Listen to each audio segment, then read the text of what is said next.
আজকের আলোচনার বিষয় ঠাকুরের নরেন, নরেনের ঠাকুর পর্ব 9। আমরা দেখেছি এর আগেও যে ঠাকুর নরেনকে নিয়ে বেশ একটি গর্ববোধ করতেন, যেন তার নিজের আবিষ্কার নরেন এত বীর তেজিয়াল সাহসী পুরুষ ঠাকুর আবিষ্কার করেছেন। এই একটি বোধ, এই একটি উদ্দীপনা ঠাকুরের মধ্যে সবসময় কাজ করত। এই জন্য ঠাকুরের কাছে যখনই নতুন কোনো ভক্ত আসতেন, ঠাকুর প্রায় সকলকেই বলতেন, যাও নরেনের সাথে গিয়ে আলাপ করো এবং আমাকে এসে বলবে সে কেমন।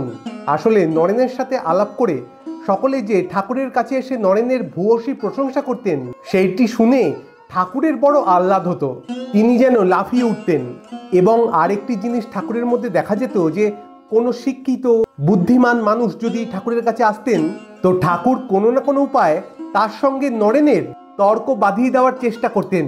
আর তারপর যখন নরেন প্রচণ্ড বুদ্ধি দিয়ে, তীক্ষ্ণ যুক্তি দিয়ে প্রতিপক্ষের সমস্ত যুক্তি কেটে দিতেন, তখন ঠাকুরের সে কি আহ্লাদ। ঠাকুর প্রায় বলতেন যে নরেনকে দেখেছো কি সুন্দর ইংরেজিতে তর্ক করে, সবার যুক্তি কচকচ করে কেটে দেয়।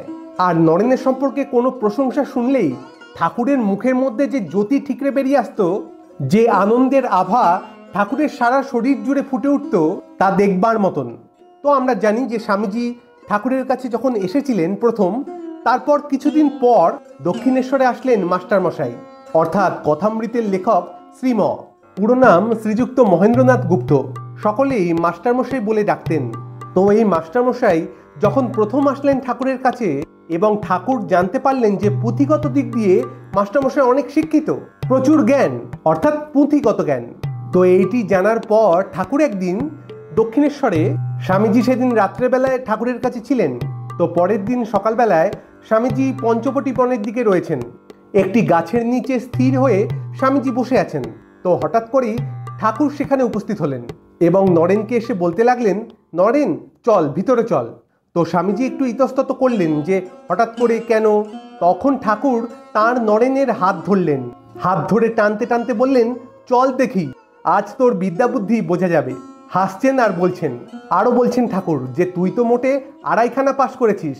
অর্থাৎ স্বামীজি সেই সময় বিয়ে পড়ছিলেন, সেইটি ঠাকুর নিজের ভঙ্গিমায় বলছেন যে তুই তো মোটে 2.5টা পাশ করেছিস, আর আজকে 3.5টে পাশ করা মাস্টার এসেছে, চল তার সাথে কথা কইবি চল। ঠাকুরের কথা না শুনলে যাবে কোথায় নরেন। তো অগত্যা যেতেই হলো নরেনকে। তো ঠাকুরের ঘরে গিয়ে মাস্টারমশাইয়ের সাথে ভালো করে আলাপ হলো। এর আগে দুজন দুজনকে চিনতেন, কিন্তু সেভাবে আলাপ পরিচয় ছিল না। তো আজকে সেই আলাপটি আরো ভালো করে জমে উঠল। তো বেশ কিছু বিষয় নিয়ে স্বামীজি এবং মাস্টারমশাইয়ের মধ্যে সেদিন বেশ আলোচনা হয়েছিল। ঠাকুরই বলে দিয়েছিলেন যে তোমরা নিজেদের মধ্যে আলোচনা করো গিয়ে। এবং যখন স্বামীজি এবং মাস্টারমশাই আলোচনা করছিলেন, তখন ঠাকুর মনোযোগ দিয়ে দুজনকে লক্ষ্য করছিলেন যে কে কিভাবে যুক্তি দিয়ে কথা বলে। তো বেশ কিছুক্ষণ আলোচনা চলল এবং তারপর মাস্টারমশাই বিদায় নিয়ে দক্ষিণেশ্বর থেকে চলে গেলেন। কিন্তু ঠাকুর এই আলোচনায় খুব একটা খুশি হলেন না। তিনি চেয়েছিলেন যে মাস্টারমশাই অনেক পাশ করা, নরেনের থেকেও বেশি, তো দুজনের যখন তর্ক হবে কেউ কারোর থেকে কম যাবে না। কিন্তু সেরকম কিছুই হলো না। নরেন তো তার ধারালো যুক্তি দিয়ে সবকিছু ব্যাখ্যা করলেন, কিন্তু মাস্টারমশাই খুব একটা তর্কে লিপ্ত হতে পারলেন না। মাস্টারমশাই যেন অল্প সময়ে সবকিছু মেনে নিলেন এবং সেটি ঠাকুরের কাছে বিশেষ জমল না।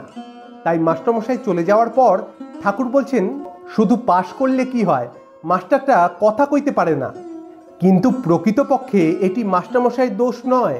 প্রতিপক্ষ হিসাবে যখন স্বয়ং স্বামীজি বসে আছেন, তখন তার সামনে বাকি সকলকেই খুবই দুর্বল মনে হয় স্বাভাবিক, সে যতই পাশ করুক না কেন। তাই নরেনের সাথে মাস্টারমশাইয়ের এই যুক্তিতর্কের লড়াই এবারের মতন খুব ফ্যাকাশে হয়ে গেল। ঠাকুরের মন ভরল না। আজ এটুকুই, আবার দেখা হবে অন্য কোনো ভিডিওতে। ভালো থাকবেন, সুস্থ থাকবেন। ধন্যবাদ। জয় ঠাকুর।